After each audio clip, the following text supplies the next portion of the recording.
हरियाणा में खाली हुई राज्यसभा सीट के लिए बड़ी हलचल। क्या मोहनलाल बाडोली हैं प्रबल दावेदार? क्या कुलदीप बिश्नोई की कोशिश रंग लाएगी?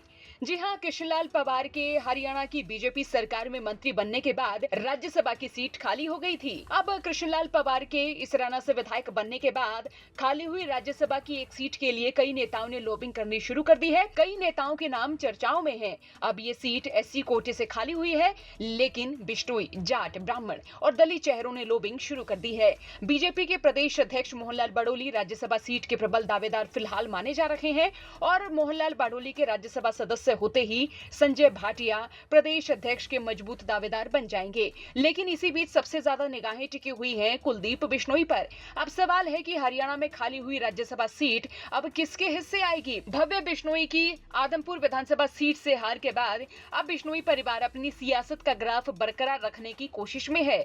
इससे पहले खाली हुई राज्यसभा सीट बाबत यह माना जा रहा था कि कुलदीप बिश्नोई ने जमकर लॉबिंग तो की, लेकिन अंत में राज्यसभा सांसद किरण चौधरी को बना दिया गया। अब कुलदीप बिश्नोई राज्यसभा सीट बाबत कोशिशों में जुट गए हैं। अब बीजेपी के भीतर भी चौधरी बंसीलाल और चौधरी भजनलाल परिवार के सदस्य तो हैं, लेकिन चौधरी बंसीलाल की पोती श्रुति चौधरी चुनाव जीतकर अब कैबिनेट मंत्री बन चुकी हैं। लेकिन चौधरी भजनलाल के पोते भव्य बिश्नोई चुनाव हार गए। तो माना जा रहा कि कुलदीप बिश्नोई अपने राजनीतिक विरसे को उभारने के लिए हाथ पैर मारने में कोई कोर कसर नहीं छोड़ने वाले हैं।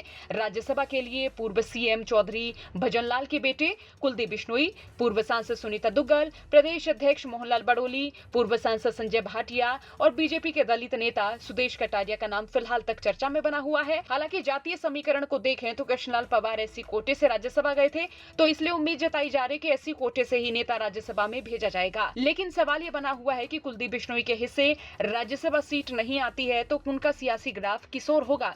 अगर बीजेपी उन्हें राज्यसभा सीट नहीं देती है तो क्या बिश्नोई समाज अपने राजनीतिक प्रतिनिधित्व के लिए आवाज उठाएगा? आपका इस बाबत क्या कुछ सोचना है? क्योंकि अब बस खाली हुई राज्यसभा सीट पर जल्द ही पत्ते खुलने वाले हैं। कमेंट बॉक्स में अपनी राय लिखिए। साथ ही चौगरदे की खबरों के लिए बने रहिए हरियाणा तक के साथ। ब्यूरो रिपोर्ट, हरियाणा तक।